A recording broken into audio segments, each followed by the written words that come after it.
Are you coming to the tree where they strung up a man? They say murder three. Strange things that happen here, no stranger would it be if we met at midnight in the hanging tree. Coffee. Without it, we would never have had the Industrial Revolution.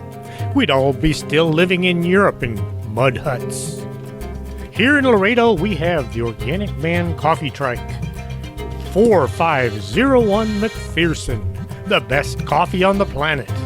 If you can't get to Laredo, you can order from the organicmancoffeetrike.shop.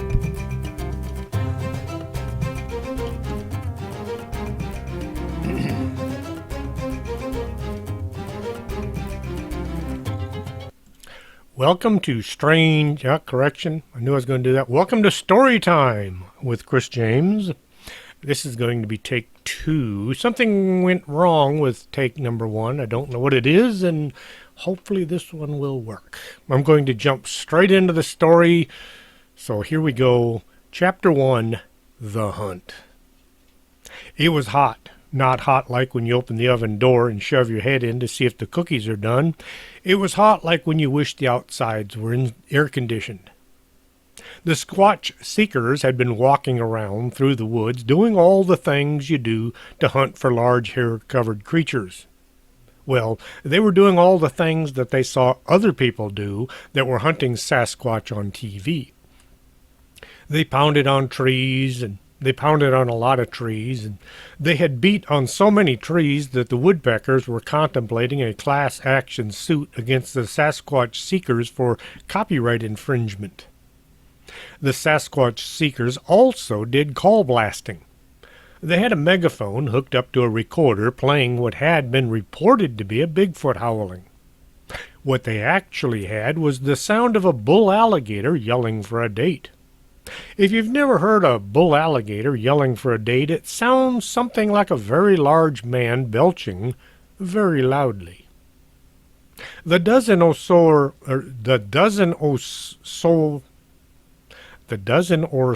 girl gators in the neighborhood were interested at first, but soon they grew annoyed by the bull alligator telling the world what a hot date he was. "Hello, baby. I'm a big deal here in this tiny pond. Come on over and have some frogs, and let's see what happens." The Sasquatch seekers thought it would attract Bigfoot. Drizzle Washington, Driz to his friends and most of his enemies and everybody that knew him, was getting tired of listening to the howling coming from the megaphone. It didn't seem to be getting much of a response from anyone tall and covered with hair, that is. His shirt was stuck to him like wet paint spilled on a hot road. "Hey, give it a rest," Driz whispered to Daniel. "I think if Bigfoot were here, he'd have responded by now." "What?" Daniel was having a hard time hearing since he'd been using the megaphone for the last 4 hours. "Stop with the call blasting. Let's try something else," he nearly yelled into Daniel's ear. Daniel got the message that time, and he hit the off switch. The sound of silence was deafening. It would take a while for the nightlife to get fired up again. Most animals, for a lot of bugs, had thought something big and hairy was running around loose. The girl gators were glad the bull had gone somewhere else to look for a date. Bun, also known as Bun Rodriguez, was holding an 8-inch piece of wood in one hand. It had started out the night as a Louisville Slugger baseball bat. After nearly knocking down several trees, the bat had slowly been reduced until just a fistful of wood remained. Bun found a nice spot to sit so he could dig a handful of power bars from his backpack and refuel his massive frame. "Hey, listen! There's something walking around behind us." Bun tried to keep his voice down, but the excitement was making that impossible. Daniel and Driz both swung around as if the monster might be right behind them. Where? What? I don't... Oh, man. One of the others, or maybe both, said this. Daniel got his night vision goggles up to his eyes and tried scanning the area. I don't see anything. Oh, wait, it's a deer. They weren't really his NVGs. They belonged to Wilbur Hatcherson, who'd regret loaning them out. Oh, man, I wish those four-legged things would go somewhere else. Where are all the Bigfoot? Driz was growing impatient. They'd spent the entire weekend running around in these woods, and so far they had nothing to show for their time. Nothing except a lot of bug bites and a bag full of sweaty laundry. Daniel said, "What's that over there?" They all looked in the direction they thought he was pointing. Daniel was the only one with night vision goggles, and it was dark out, so they couldn't see anything. They all looked in the direction they thought he was pointing. Driz thought he saw a giant anteater climbing a tree. Bun thought he saw a cow with a monkey riding on it. Daniel would have sworn he saw somebody way over on the next hill. Oh, man, who cut the cheese? Bun waved his hand in front of his face, trying to get the smell to go away. You need to check yourself. That wasn't just gas. Daniel made a giggling noise. Hey, that wasn't me. You guys are sick. Driz thought whoever let that one go was rotting on the inside. There was a crashing sound just behind them. It sounded as if a tank were rolling through the woods, knocking down trees as it went. It's a big... Driz couldn't get the rest out. Run! Daniel leaped to his feet and began to run. Bun decided he should have worked on his cardio instead of his anaerobic routine. He was out of breath before he had made the first quarter mile. Someone screamed. Somebody else screamed. It sounded like someone was crying. A tree was right in their way.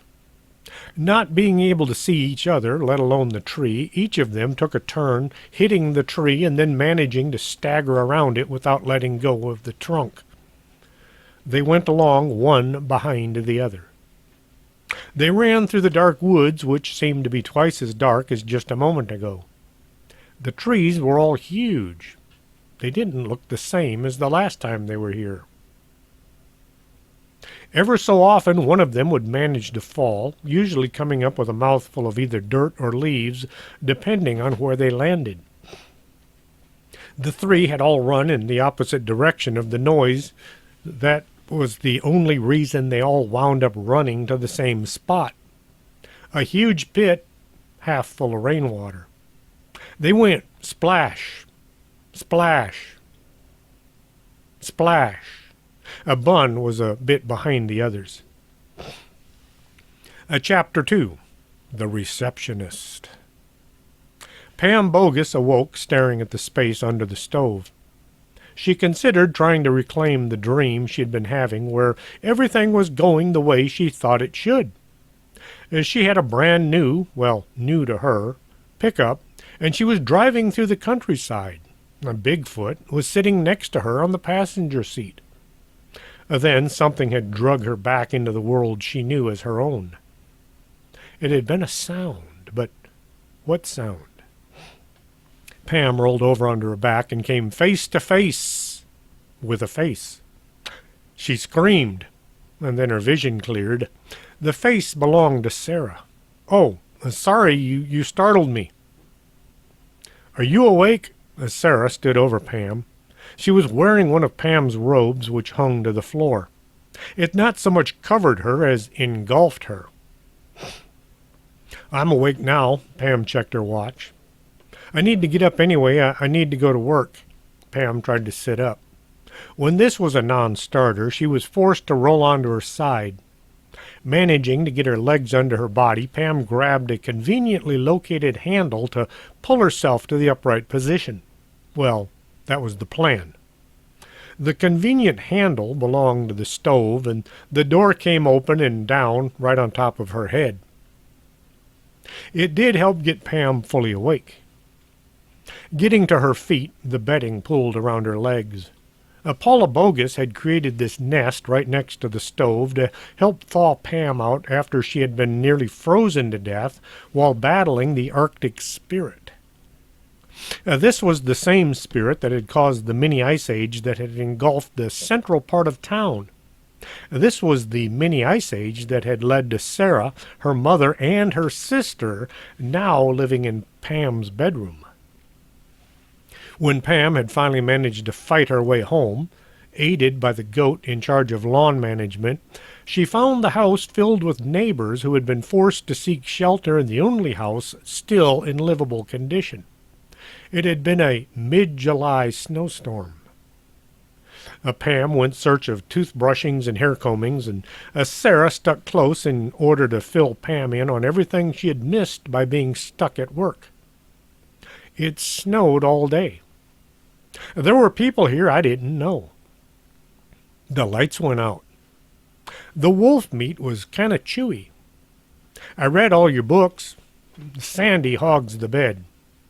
This was the 5th time Sarah had told her account of what she called the Texas Donner Party incident. Each time the order was changed and the account took on more enhancements. Being an only child, Pam had begun to consider Sarah as being almost a sister. Sarah's sister Sandy had offered to cede her position as older sister in favor of Pam taking said station. Pam poured each of them a cup of what she called coffee, and they took seats by the kitchen window. Pam made coffee like sports figures did interviews, lots of words with little content. The yard looked more like a muddy lake. The trees had been stripped of most of their branches, and the grass had all died from the sub-zero temperatures. An inch of muddy water remained covering most of the surface. The fence running around the property was just a memory, gone as well as any fence within a block of their house. Cedar is not a good firewood, but when you're facing sub-zero temperatures, anything that will burn goes in the fire. Looks like I won't have to mow the lawn for a while. Pam had been offered a choice. Vacuum the whole house or mow the lawn. Pam had jumped on the yard work, thinking it would give her a chance to work on her tan. Right. She'd worked on her bug bite collection and a bad case of sunburn. Never mow the lawn in a bathing suit. The mower was out of commission anyway. Her dad had used it and parts from the washing machine to build a makeshift snowblower he used to rescue all of the neighbors. Al Bogus, a.k.a. Dad, came stomping down the stairs. He saw the 2 girls sitting by the window. "You sure you want to go to work today?" He was en route to his job because in the last 21 years he had missed a total of 3 days of work. He was kind of funny that way. "I really should. We have a newer receptionist coming in, and I have to get her squared away." Pam dreaded the thought that this one could be anything as colorful as the last one. Susie Quartz was one of the best workers to ever grace the Bogus Anomalous Group office. Too bad she had come equipped with several distinct and peculiar personalities. Currently, Susie, along with all her other manifestations, was occupying a space at the state hospital. Sarah gave Pam extra cute. "Can I come to work with you? I won't be a bother. I'll do anything you need done." She fluttered her eyes to try melting any resistance she might encounter. Will you help Mr. Techno put books away?" Mr. Techno, a.k.a. Eduardo Chavez, a.k.a. Eddie, was the office barista librarian technical wizard. When Demon Waldo had promised to make Pam and Sarah into a late-night snack, the staff at the BAG had pulled nearly every book from the shelves in search of a spell to save the 2 girls. Eddie could only do so much, so there remained about half the books in need of reshelving. "You'll have to ask your mom if you can go." This would be more of a formality, seeing as Pam had saved the tween from being consumed by a psychic vampire. Pam had also saved Mrs. Bellum from sucking the life from her youngest daughter. Mrs. Bellum had been the psychic vampire, guzzling the life force from Sarah. And you might want to put on some clothes. The last person to come to work in a robe is locked up at the MHMR. Sarah ran upstairs to see about something appropriate for book handling. Paula had just walked into the kitchen to see what was left in the food pantry. They had eaten the last of the canned goods Saturday, and the wolf meat was starting to regrow its fur. "Pam, dear, would you mind doing something with your bedding?" Paula gave her kid one of those looks mothers use when trying to not scream at their offspring. Paula rolled the blanket and sheets up into a ball and stuffed the whole mess into the pantry. "That's not what I had in mind." Paula wondered how it was Pam could work 72 hours a week at her uncle's office and not take 5 minutes to do anything around the house. As the people staying with the Bogus family began to wake and move around, usually winding up in the dining room, Pam was anxious to get going. Miss Bellum was on her way to work as well, and Sandy was en route to the mall to occupy herself with teenage needs. Paula was preparing a grocery list to replace the food devoured during their ordeal. For the first time in over a year, there were no beans or any rice in their house. Several of their house guests had managed to find other arrangements for the next few months. Being as they lived in a small city or a big town, housing was tight, having all of the Central looking for some place to wait until the contractors could rebuild their neighborhood. The Bogus house was in outstanding shape compared to some. The business strip was a total loss. Pam's car, 1980 Chevy Malibu with mismatched doors and orange shag carpet throughout, was still parked halfway up on the curb where she'd left it nearly a week ago. It didn't much like being forced to start up after spending so much time encased in a block of ice, but after much coaxing by the owner, the engine came to life. The back seat was mostly filled with winter clothing as well as some snowshoes, just in case Pam encountered another snowstorm this summer. The drive over to work showed just how bizarre the storm had been. The 10-block radius around home was beat as if some set upon by Daleks all yelling exterminate. Few houses were undamaged.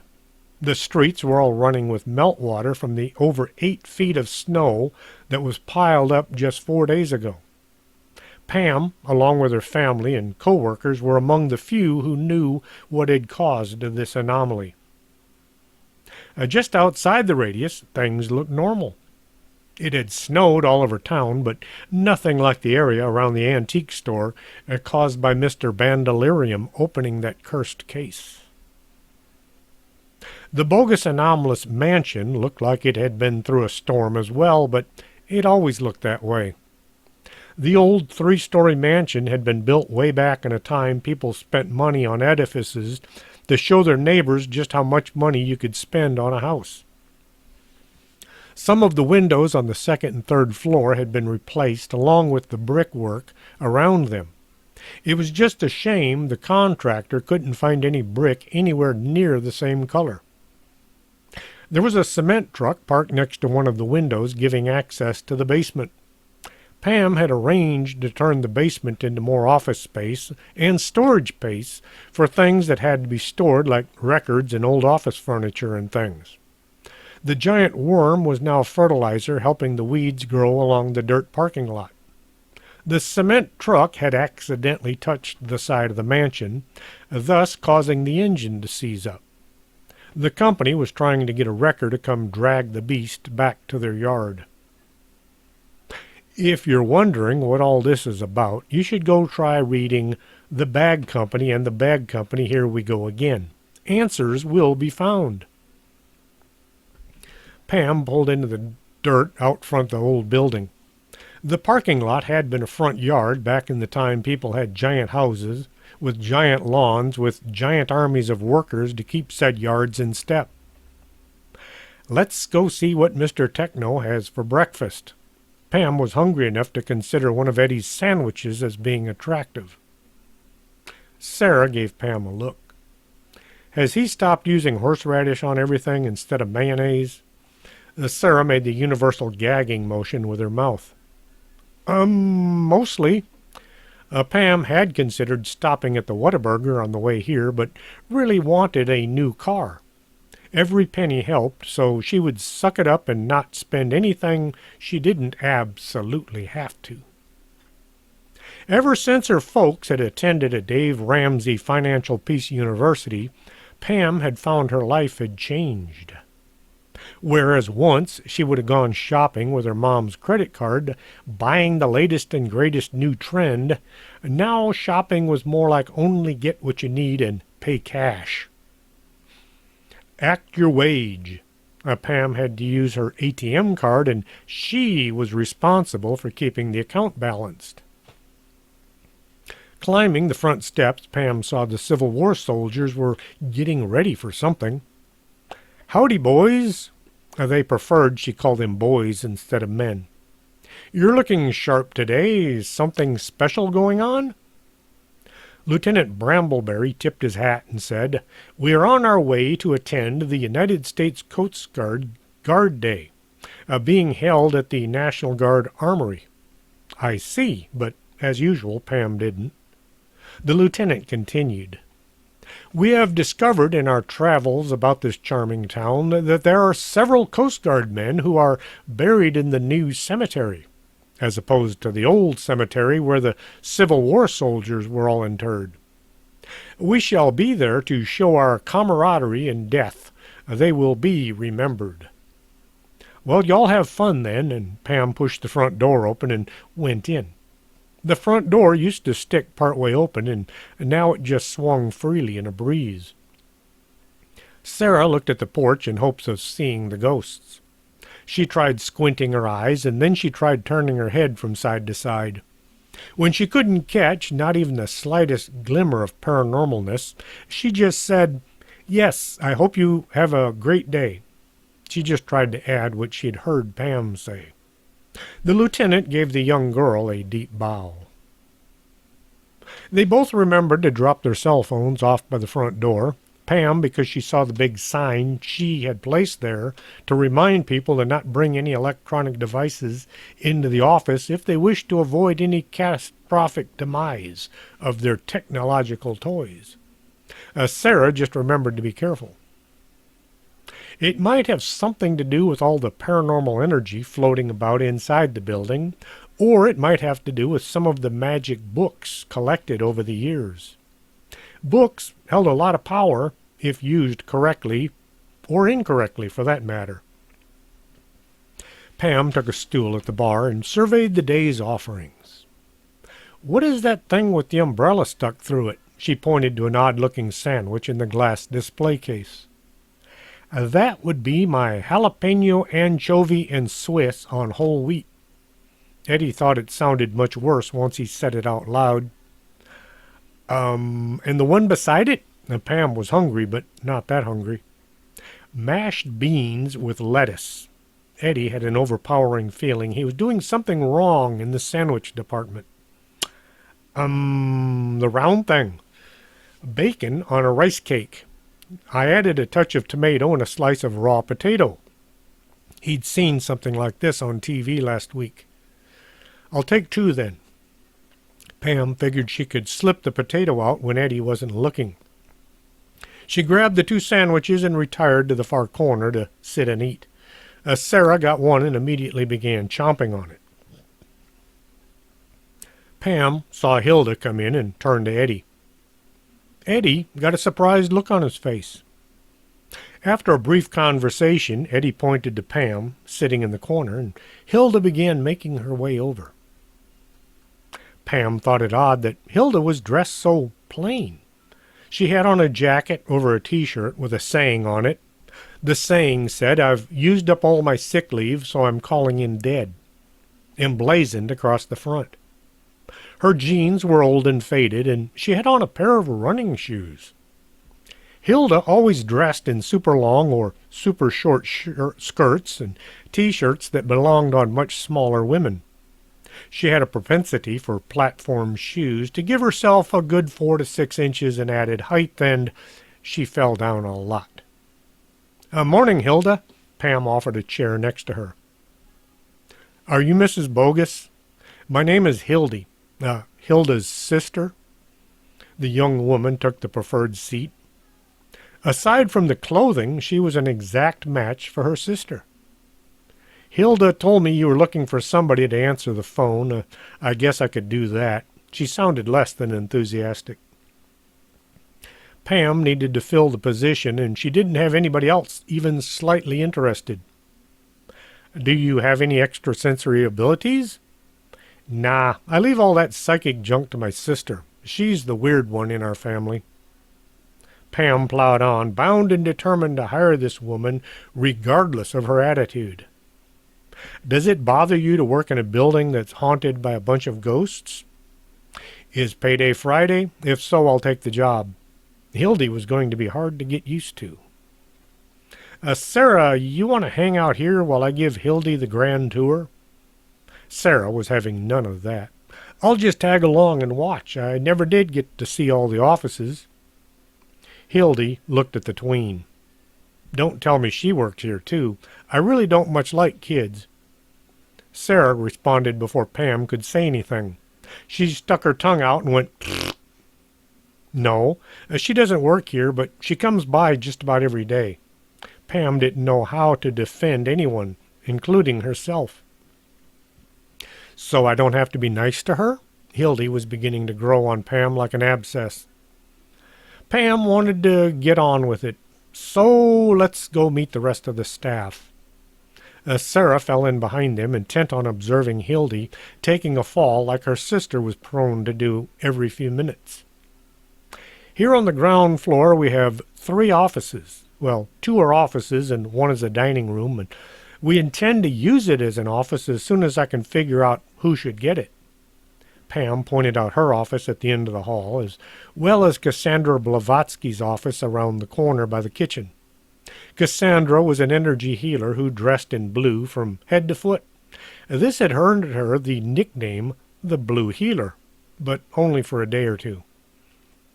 Hildy looked at the extra door. Pam didn't open. "And what's deep, dark secret hidden in there?" She reached for the doorknob. Pam could think of no reason to stop her. That's the bedroom the goat uses when he's tired." Hildy looked at the bed and then at Pam. "Who's this goat guy, and am I expected to be nice to him too?" "He's in charge of lawn maintenance, and he's a real goat." Pam had nearly been frightened to death by the lawn goat, but the goat had been instrumental in defeating the Arctic spirit, so if the goat wanted to sleep in the bed, he was more than welcome. Hildy gave Pam a look. "You people are all weird." Pam thought she could just make a good guess as to why she had lost her last job. On the 2nd floor, Pam looked at, then opened the door to room 2D. A young boy was sitting with his back to the table, and he had a bag over his head. At the table sat 3 men, all wearing white lab coats, and each of them had a bag on their head as well. A woman sat in the corner, and she had a bag, but she had pulled it up on top of her head like a hat. One of the men in the lab coat pulled a card from a deck and held it in the air. "It's a diamond, and I have to pee." He spoke just loud enough to be heard across the street. "A diamond? There aren't any diamonds in a pack of Zenner cards." One of the lab coat guys pulled his bag off, and he looked at the card. Sure enough, it was a diamond. Where did that come from? Hello, Mrs. Clark. Everything going according to plan?" Pam hoped there wouldn't be a fist fight today or all of this week. "Good morning, Pamela. We're good. Garrett, why don't you take a break and go visit the little boy's room?" "You're not wearing your bag correctly," one of the lab coat guys accused Mrs. Clark. "And you're about to need an ambulance," she responded back without even looking at any of the lab-coated guys. I don't think the mother really needs a bag. It's the boy who's psychic." "This is Hildy Nesmeristicus. She'll be handling the front desk from now on." Pam introduced Hildy to the room full of scientific endeavorers. Hildy watched as Garrett disappeared around the corner. Great, another knee biter. Okay, we'll leave you guys to your cards. Pam turned and headed for the next door. She spotted Sarah keeping an eye on Hildy. Sarah had an old camera ready, the kind you had to wind up and put film and get it developed. Old school. She'd borrowed it from Eddie. Since all electronics were destined for a short life, only old equipment was used inside the mansion. Pam knocked at 2C, and when nobody answered, she opened the door and stuck her head in. "Looks like your sister isn't here yet." She didn't say anything to me this morning. I would think she was here somewhere." Hildy didn't seem concerned one way or the other. On the third floor, they found Madame Dingus doing a card reading for a man wearing a mask. Madame Dingus had on her signature purple turban, and Hildy gave Pam a look that asked, "Are you kidding me?" without saying anything. Pam guided her away from the door. "That's the chief of police. He doesn't want anybody to know he comes here," Pam whispered. "Do you expect me to perpetrate this facade?" Hildy gave Pam a look that said, "I could do better than this job." Pam wondered why she wanted to hire such a negative person. "Well, yes, I do." "Well, all right, only if you insist." Hildy looked over Pam's shoulder. "Why is that man wearing a diaper?" Without having to look, Pam said, "It's a Doty, and he's an ethereal management readjuster." She knew it had to be Mikey Baba Ganoush because Mikey was the only person to run around dressed as if he were from India. Even Sharma Daruka dressed as if she were from this side of the planet. Pam wondered how Sharma and the sergeant were doing on their ghost tours in Jefferson, Texas, the most haunted town in the state. Seeing as they were both ghosts, they should fit right in. They were doing all the ghost tours they could find. In room 3D, Pam saw a young woman sitting in front of a huge wall mirror. There were mirrors scattered about the room. Just about every wall had at least 10 or 12 mirrors hung on them. "What's with Mrs. I'm So Beautiful?" That's Dolores de la Noche. She's crying." Crying about what? Her boyfriend left her?" Hildy gave the woman a less than sympathetic look, and Dolores gave an uncool look back only from one of the mirrors. "Scrying with an S. She's looking into the mirror and she sees things." "I look into mirrors and I see things too. Me and whatever's behind me." Hildy was very much unimpressed. "Let's continue our tour." Pam turned for the stairs and headed back down. "Let's see how things are going in the basement." She clomped down the stairs, glad this tour was coming to an end. The ceiling in this building were all very high, making the staircase the equivalent of a 5-story building. And that didn't include the attic. Down in the subterranean part of the building, the construction had come to a halt. The cement was poured and there were walls up. Well, at least the studs were in place. Since the ceiling was 20 feet over their head, Pam had suggested making a 2-story basement office complex thingy. The actual offices would be the floor of the basement. Storage was going to be on the 2nd floor because when the plans were originally drawn up, there were just the offices. Pam suggested adding some storage space, and it was added as a 2nd story to the offices. With so many homes being damaged by the mid-July snowstorm, Pam had told Mr. Carbuncle he could pull his crew and see about getting people back into their homes. Her ulterior motive was to get her bedroom back. Mr. Armstrong had already moved into his new office. He had a desk, a chair, and a rifle rack. To say it was a rifle rack didn't do it justice. The entire wall was covered with things that went bang. Along one wall sat cases and bags, each to be used in a different disastrous situation. Some of the content would have sent the ATF into convulsions. "Hello, sister. What brings you down to the pit of despair?" Mr. Armstrong had stayed up nights trying to come up with a catchy name for the basement. Calling it a basement just wasn't hostile enough. He leaned back in his chair, forcing a loud groan from the springs. Mr. Armstrong called Pam sister because it annoyed her. That and little girl. Mr. Armstrong was their semi-licensed investigator. He was as wide as he was tall, but to say he was fat was like saying an M60 tank was corpulent. This is our new receptionist, Hilda Nesmeristicus.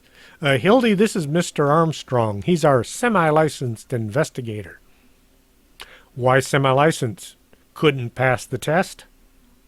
Mr. Armstrong gave Hildy a look that would have caused Mother Teresa to kick a leper. Then he smiled. I'm only semi-licensed because there ain't no license for most of what I do. Pam found this an answer to a question she'd been holding on to like a pet since she came to work here. Hildy looked at the wall of firepower. Is that a Crusader AR-15? It goes from peace to war to God wills it, Hildy finished for him. The two glared at each other, and then they both smiled. Give me a call sometime, we can go shooting. Mr. Armstrong seemed to like the new receptionist. Only if you'll buy this ammo. Hildy gave him a seductive wink. The rest of the basement was mostly empty. There was a cement floor that ran out into the distance. It was maybe a tenth of the way to the far wall, but the far wall was about 300 yards away. The basement had a weird amount of space. It looked as if the far wall was under the houses on the next block over, but the windows were just under the outside wall. Pam found trying to explain this anomaly as beyond her years of training, all 17 of them. The chute for the cement truck sitting out front was just visible in the distance. Back upstairs at the reception desk, Pam got around to filling in all the things Hildy would be expected to do. Sarah went to see about the library duties. Is that phone for real? Hildy was pointing a finger at the only working phone in the building. It was black, it had a headset way too big for any phone. The rotary dial was missing a bunch of numbers, making it necessary to count the holes to figure out which ones were missing. The cord ran to the wall, and it looked like it was braided cloth. You'll have to use a pencil to write with. Pens have a tendency to seize up when you try to use them. Hildy rolled her eyes at this information. Pam pulled the middle drawer open. Here's the petty cash. If you have to use it, just fill out one of these forms. Susie had developed a form for just about everything the receptionist would need.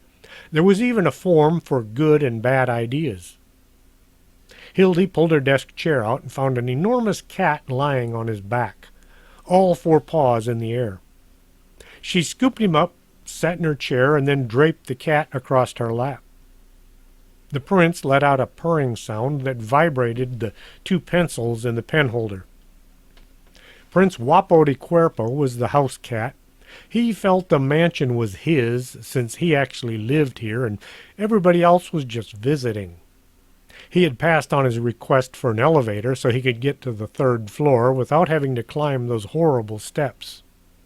Carol Munchausen, the pet psychic, was the only person at the BAG office that could pass on his ideas and requests.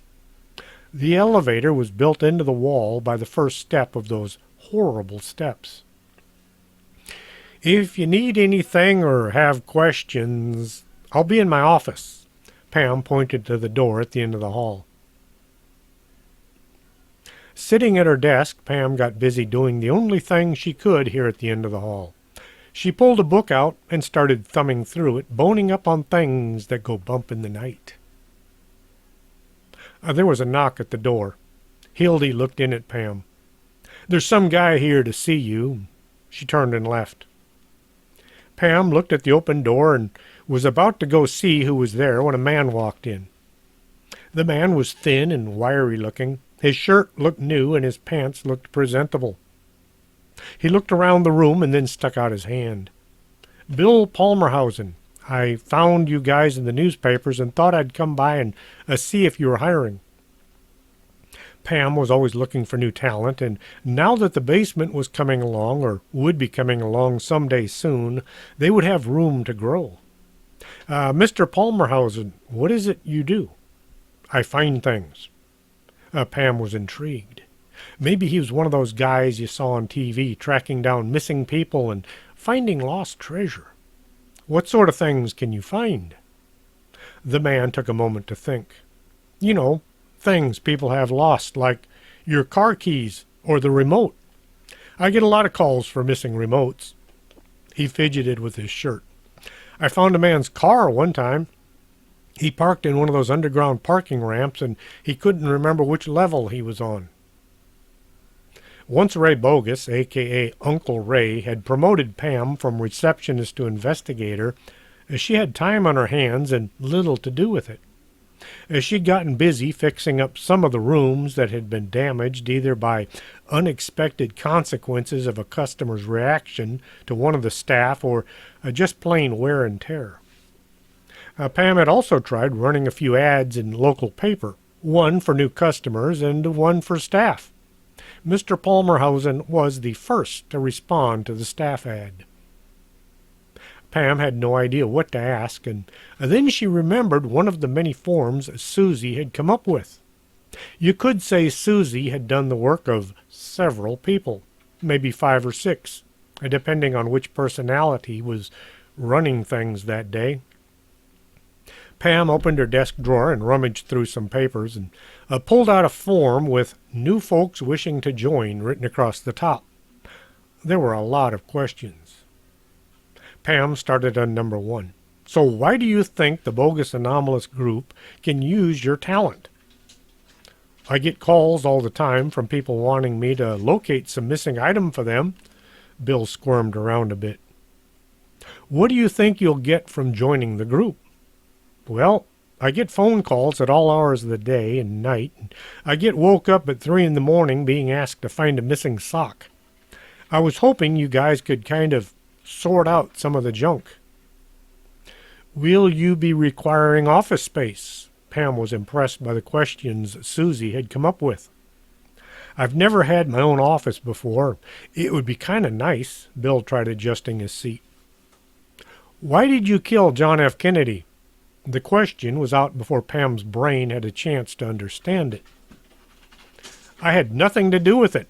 I've never been to Dallas, well, except that one time, but I swear I stayed away from Dealey Plaza.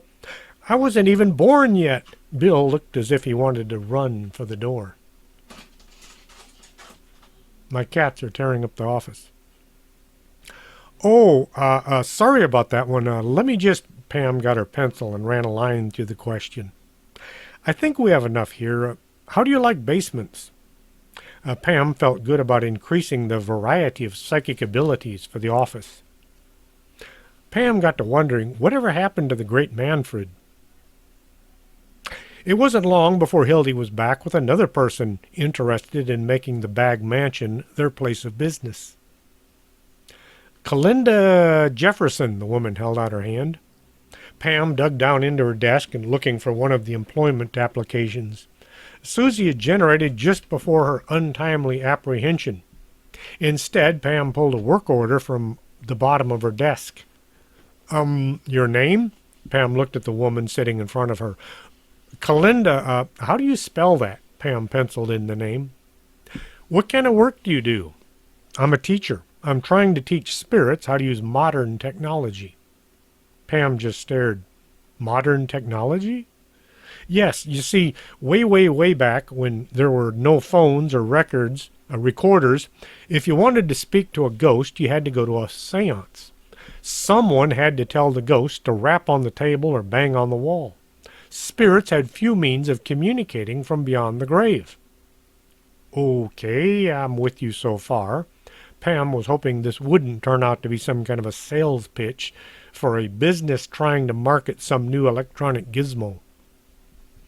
Well, then along comes the telephone, and people dying after that could contact their loved ones through the phone cord.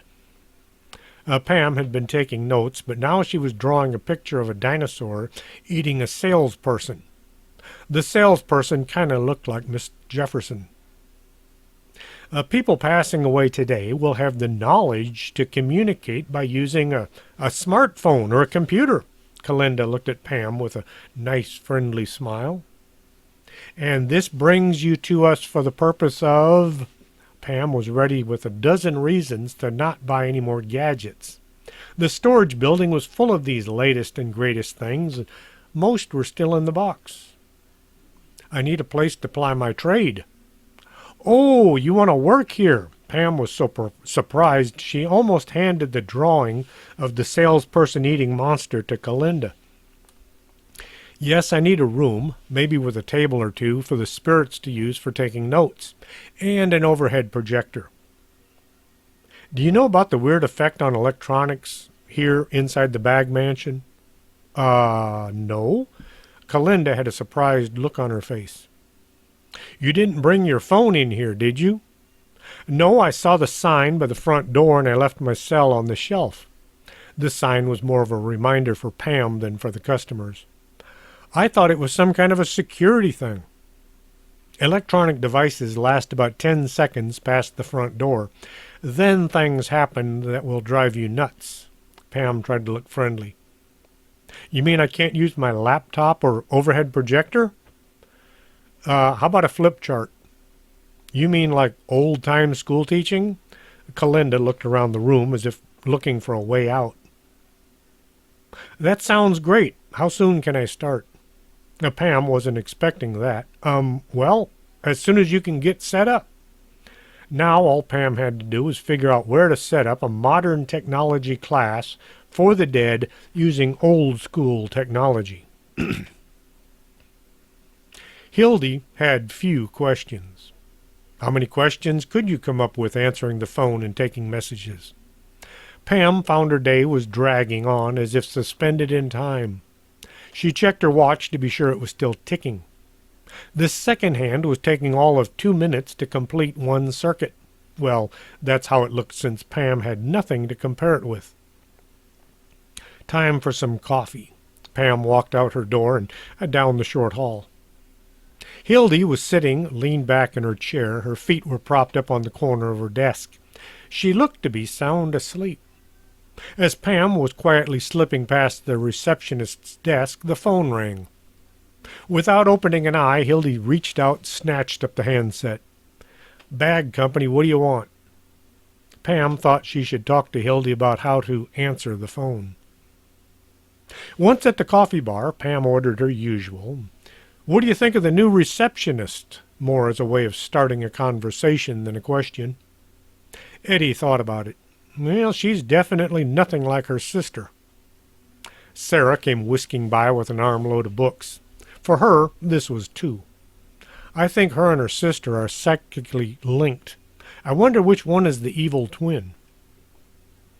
Barbara, the woman nobody could remember her last name. It was one of those things, you know someone, and one day you realize you're not quite sure about their name. How do you broach the subject? "Oh, I was just wondering, what's your name?" Not a good way to keep friends. Anyway, Barbara was sitting at the end of the bar, looking at a yellow-green thing mounted inside a large glass bell. Has anybody seen Hilda yet today? Pam and Eddie both stopped and looked at Barbara. No, not today. Why do you ask? Pam didn't like where her thoughts might be going. Well, it's just that after Susie turned out to be Mrs. Hatchett and Bonnie Fulbright and Dorothy, I just thought that maybe... Eddie put in, "I never knew she had a sister until today." "You don't think they're the same person, only different tastes in clothing?" Barbara said with a look of dread on her face. "Oh, come on, there's just no way we could hire two receptionists with the same mental problems?" Pam eased over to the door. "I'll be right back. She slipped out the door. Hilda was still sitting there, with her legs up on the desk, looking as if she were dead or asleep. Pam checked the status board. It was a chalkboard with names scribbled in and paper arrows stuck on with tape showing whether a staff member were in their office or not. Hilda's arrow was straight across, neither in nor out. Pam eased up the step, trying to look casual without being seen. The step creaked. She put her weight on it and then eased up onto the next step. It was twice as loud. Pam could hear her heart beating in her ears. This was odd, since she really wasn't doing anything dangerous or frightening. Without too much more drama, Pam got up far enough on the staircase to be out of sight from the front desk. Why am I being so stealthy? 'Cause you're scared history is repeating itself. Did you miss us? No, but I was wondering where you guys were. Pam hadn't heard the voices in her head all week. We were attending the Voices in Your Head conference in Buda, Texas. Buda, Texas? That's not a very big town. It wasn't a very big conference. Yeah, we didn't need a very big place because we're just a bunch of voices. Oh, I see. Pam really didn't. Pam was kind of relieved the voices were back. It was like when you're dreading something about to happen, and then when it happens, you find out it wasn't nearly as bad as you thought. She made it to the second floor without any catastrophes manifesting around her. The ceiling on the first floor was 20 feet high. It was one of those kind of mansions. Opulence was a word that barely came close to describing what the place had looked like back when it was new. Pam's great,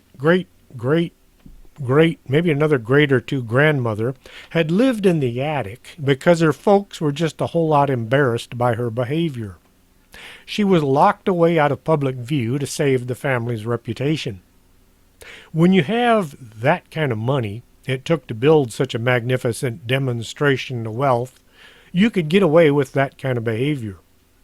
While attempting to circumnavigate the globe by balloon, the embarrassed parents became a stain on the side of a mountain, thus leading to further embarrassment.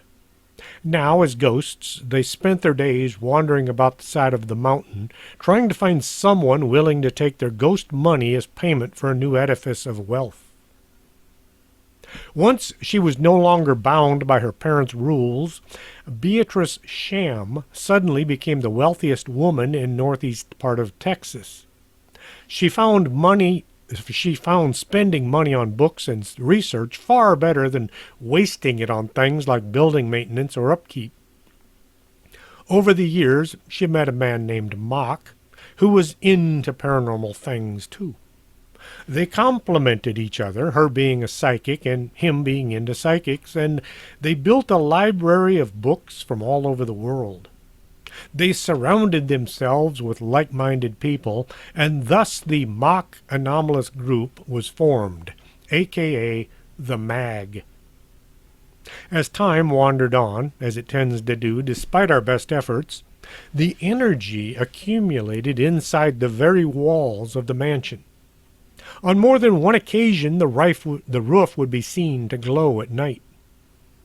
Sometime around World War II, a man named Spurious came on the scene. He married the only daughter of the Mocks, and after living together in paranormal bliss, the couple changed to the Spurious Anomalous Group, or the SAG Company. 1972, the name Bogus arrived on the scene. Marrying the spurious daughter, the Bogus Anomalous Group finally took charge of the somewhat decrepit building. All of this led to Pam finding herself at the top of a 20-foot staircase, as she was so glad she had traded in her high heels for flats. The door to room 2C was open just a crack. Pam silently moved to the door as if a spy deep in enemy territory.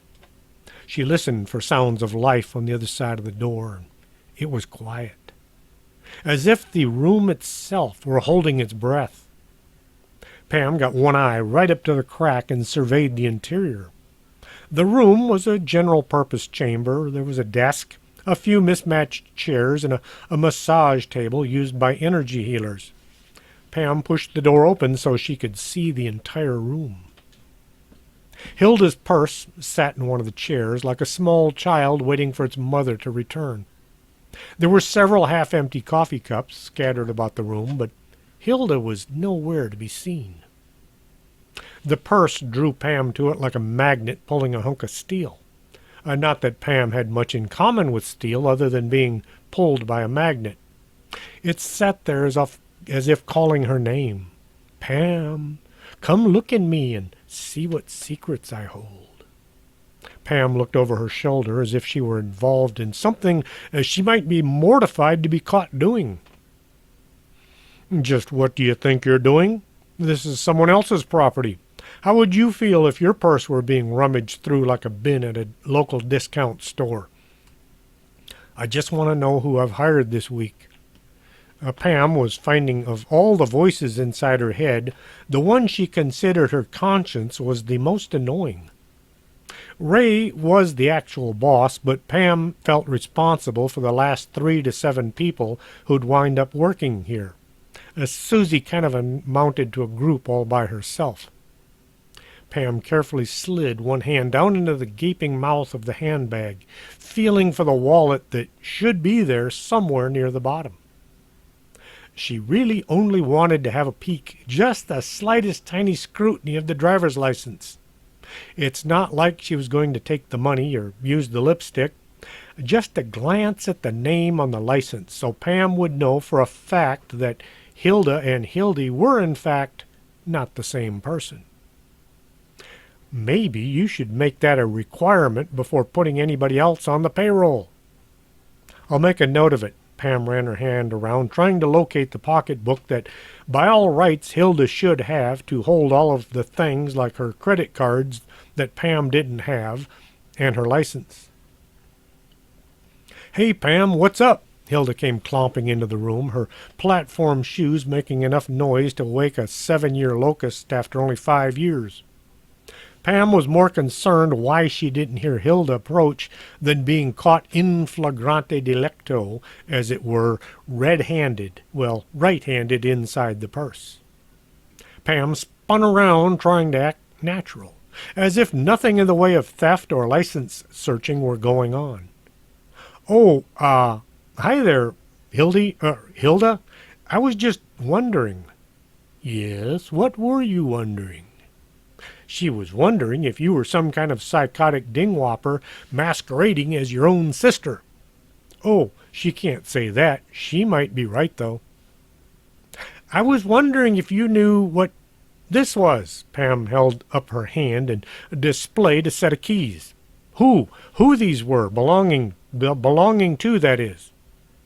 Hilda looked at the keys dangling from Pam's finger. Oh, yes, those are mine. Where'd you find them? I didn't even know I'd dropped them. Hilda walked over and took the keys from Pam's outstretched hand. They were on the floor of the library. Pam hoped she sounded believable. Oh, that reminds me, I forgot to grab a cup this morning. You want to run down and get a cup? Hilda gave Pam a big, toothy, far-fetched smile. Yes, of course, I'd love a cup. Pam was glad to see the sisters were both at work at the same time. This would prove they were not the same person after all. Pam and Hilda went strolling down the stairs, and Hilda beat Pam to the bottom by sliding there on her bottom. Hilda had been known for going as long as 45 minutes between plummeting to the floor. Just maybe it was something to do with her shoes. Pam was feeling quite relieved to know both sisters were there at the same moment until she noticed the receptionist's desk was empty. Where's Hilda? No, Hildy? Hilda was in the process of getting her feet back under her. The floor-length ball gown kept getting under her feet, causing complications. Oh, my sister, she wasn't there when I came in. Hilda had at last gotten both feet on the floor at the same time. Now she had to try to get her dress turned around in the right direction. As the two walked into the coffee shop, all eyes were on Hilda. Barbara gave Hilda a long, hard eyeball. She then gave Pam an inquiring look. Her eyebrows fought each other, climbing to her hairline. Pam just pointed one shaking finger at the front desk and then shrugged her shoulders. Sarah, always the inquisitive one, came bouncing over. How do you stay on your feet with those huge soles on your shoes? Oh, it's easy, just like... She hit the floor, seat first. Just like regular shoes. After having a cup of Eddie's best brew and talking about anything other than the possibility of history repeating itself so soon, Hilda went clomping up the stairs back to her office. From just beyond the door, "I'm okay, don't bother, just a little slip," the clomping sound continued. "What do you think? Is she her sister, or is her sister really her?" Barbara whispered, even though Hildy was on the second floor.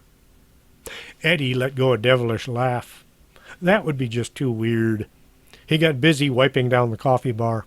Hire 2 women that both turn out to be psychotic to answer the phone for a bunch of psychics. He kept his head down so nobody could see he was laughing so hard. After conversing with any and all staff members in the office, Pam decided she'd best get some work done, as if she had any work to do. As she was walking past the receptionist's desk, Hildy came tromping down the stairs.